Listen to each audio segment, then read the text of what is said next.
Veamos un ejemplo de las implicaciones que tiene el hecho de que sean distintos los autores. Hay por ejemplo, un tema que ha sido muy polémico con respecto al catolicismo y al cristianismo no católico, y es el tema de las obras y de la fe y las obras. Y entonces el problema radica en dos autores que hay en el Nuevo Testamento, que son Pablo, el apóstol San Pablo, en la carta a los Efesios, y también por otro lado tenemos a Santiago. Entonces ahí hay un problema con respecto a los conceptos.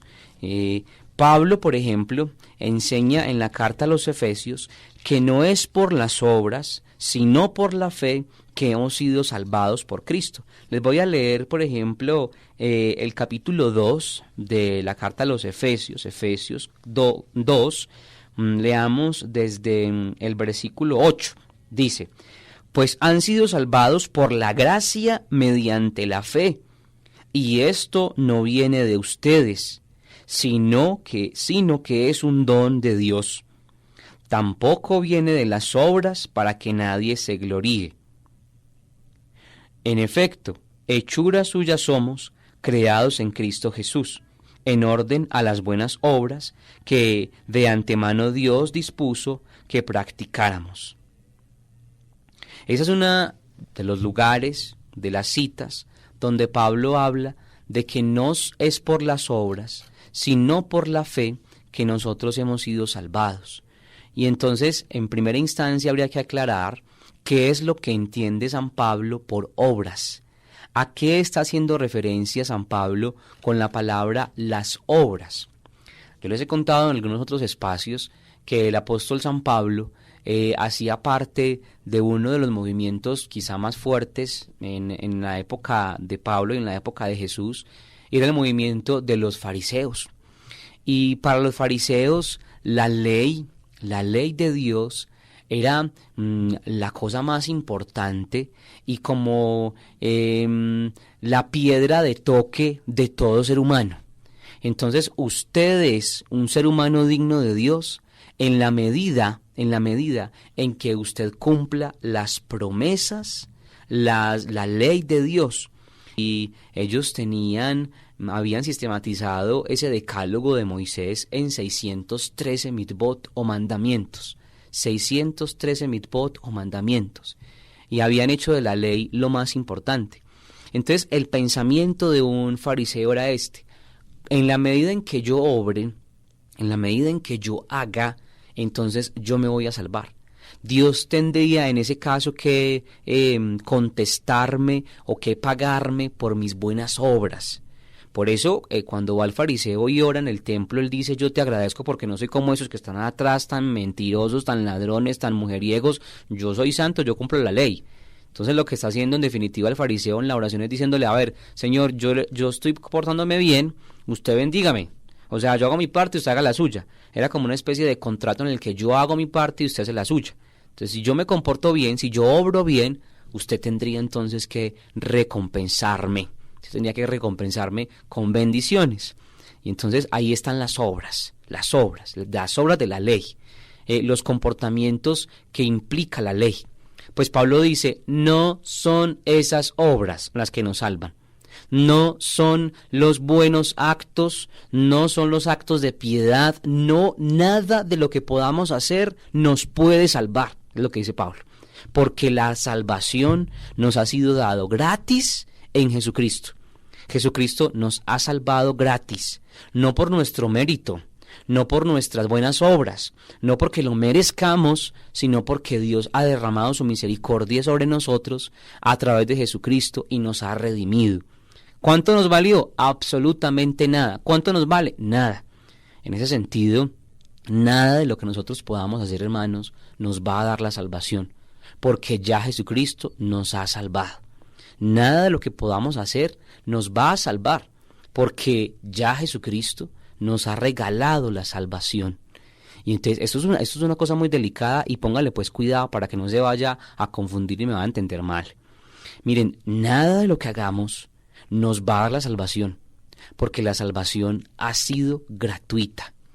Y entonces también la pregunta que le hacían a Pablo era esta. Y entonces, bueno, y entonces si ya estamos salvados, entonces ¿para qué nos ponemos ahí a bobear, qué ir a misa, qué hacer? Estoy hablando, pues estoy caricaturizando, pero ¿para qué nos colocamos ahí, qué ir a misa, qué a rezar rosarios, qué a sacrificarnos tanto con tanta cosa? Y entonces Pablo diría, hombre, es que cuando uno está lleno de gratitud, uno responde con gratitud. Y entonces la conversión, atención a esto, la conversión no es un acto mecánico en el que yo cambio de vida porque si no Dios me va a condenar, porque Dios me va a mandar para la pala y la mocha, sino que es que yo cambio de vida porque me siento tan agradecido con su perdón, con su misericordia, que no puedo hacer otra cosa que cambiar de vida. Y entonces es como la misma actitud que toma alguien cuando es perdonado por su pareja, por ejemplo. Si usted ha cometido un error tremendo con su esposa o su esposo o con alguien muy querido y usted se experimenta perdonado y se experimenta amado por esa persona gratuitamente, porque es que el perdón no tiene uno que merecérselo. El perdón por lo regular es un don, perdón es un don, es gratis. Cuando uno se siente perdonado y amado por el otro, entonces uno como que se siente tan conmovido que uno quiere cambiar de actitud, que uno quiere cambiar de comportamiento. Miren, la conversión del hijo pródigo no fue cuando estaba comiendo allá con los marranos, con los chanchos. Cuando el hijo pródigo estaba allá no se había convertido. Y cuando se paró tampoco se convirtió. La verdadera conversión del hijo pródigo es cuando llega a la casa. Cuando llega a la casa del Padre de la Misericordia. Porque él llevaba su discurso de pecado contra el cielo y contra ti, ya no quiero ser hijo tuyo, trátame como un siervo. Y el Padre de la Misericordia le dice, no, tú eres mi hijo, y tienes la dignidad de hijo, por eso compórtate como un hijo y te recibo como un hijo.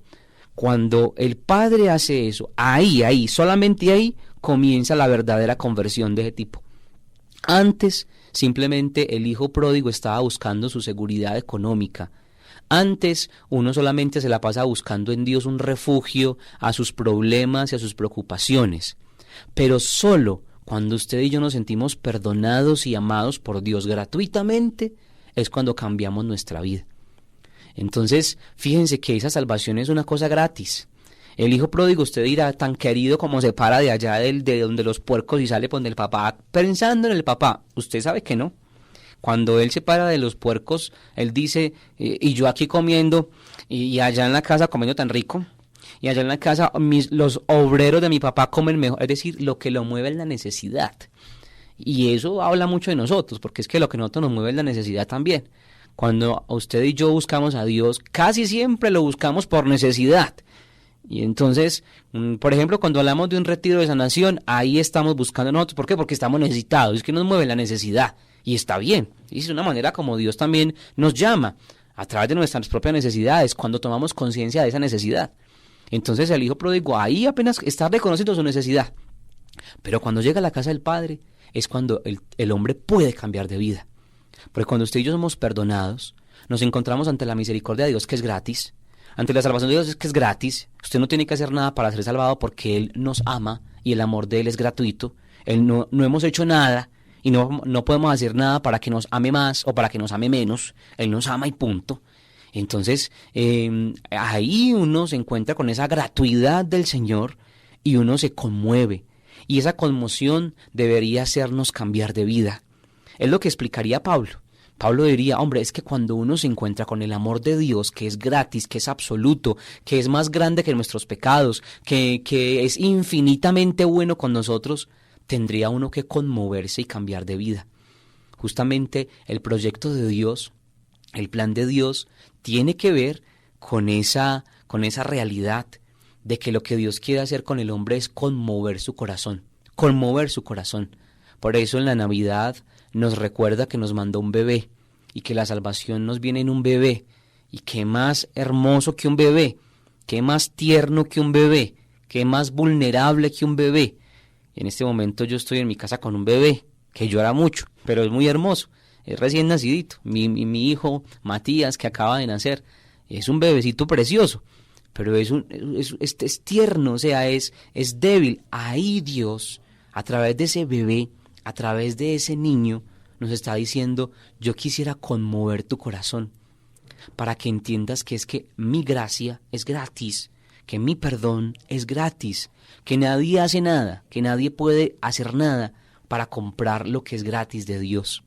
Y entonces es justamente lo que explica Pablo. Las obras no nos pueden salvar, sino la misericordia de Dios, sino la gracia de Dios, sino la obra grande que Dios ha realizado a través de su Hijo Jesucristo. Entonces ese es el contexto en el que nos habla Pablo sobre las obras, no las obras, sino la experiencia de la fe es la que nos salva. Nadie podría hacer nada para salvarse, más o menos, porque en definitiva es algo gratis. Esta experiencia de la que habla Pablo atraviesa todo el Evangelio, hermanos. Cuando, por ejemplo, Jesús cuenta la parábola de los hombres que Dios contrata, uno en la mañana, otro al mediodía y otro en la tarde, y todos reciben el mismo pago. ¿Por qué? Porque es que el plan con Dios, el trato que hemos hecho con Dios, es que Él nos va a regalar su salvación. No hay nada más. O sea, ¿usted qué más quiere? Y si Dios quiere es salvarnos, y esa salvación es una salvación generosa, es la idea que está atravesada en esa parábola de los hombres contratados en la mañana, al mediodía y en la tarde.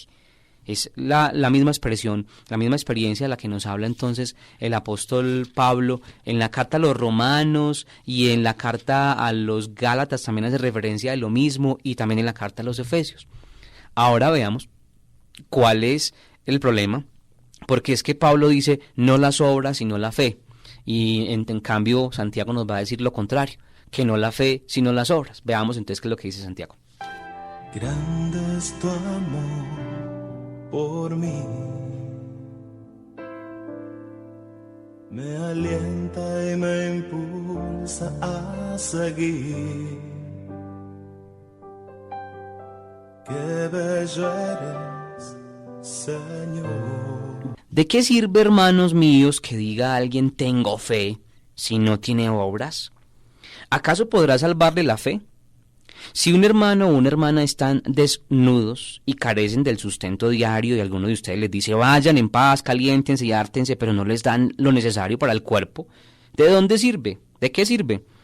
Así también la fe, si no tienen obras, está realmente muerta.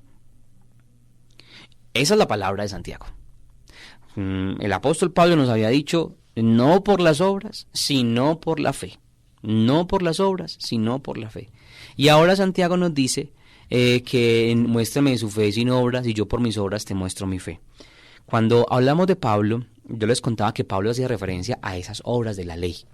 Es decir, a esas obras que en definitiva, por más que nos las haga, no pueden surtir ningún efecto. Porque es que, mire, Dios no necesita de nuestras obras. Dios no necesita de nuestras obras. Dios quiere que nosotros nos salvemos, eso sí.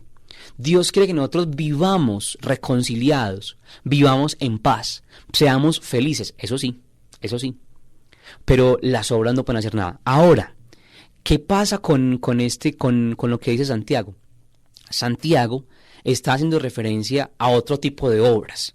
¿Qué entiende Santiago por obras? Santiago entiende por obras las obras de caridad, las obras de caridad, las obras de misericordia que uno pueda realizar por los otros.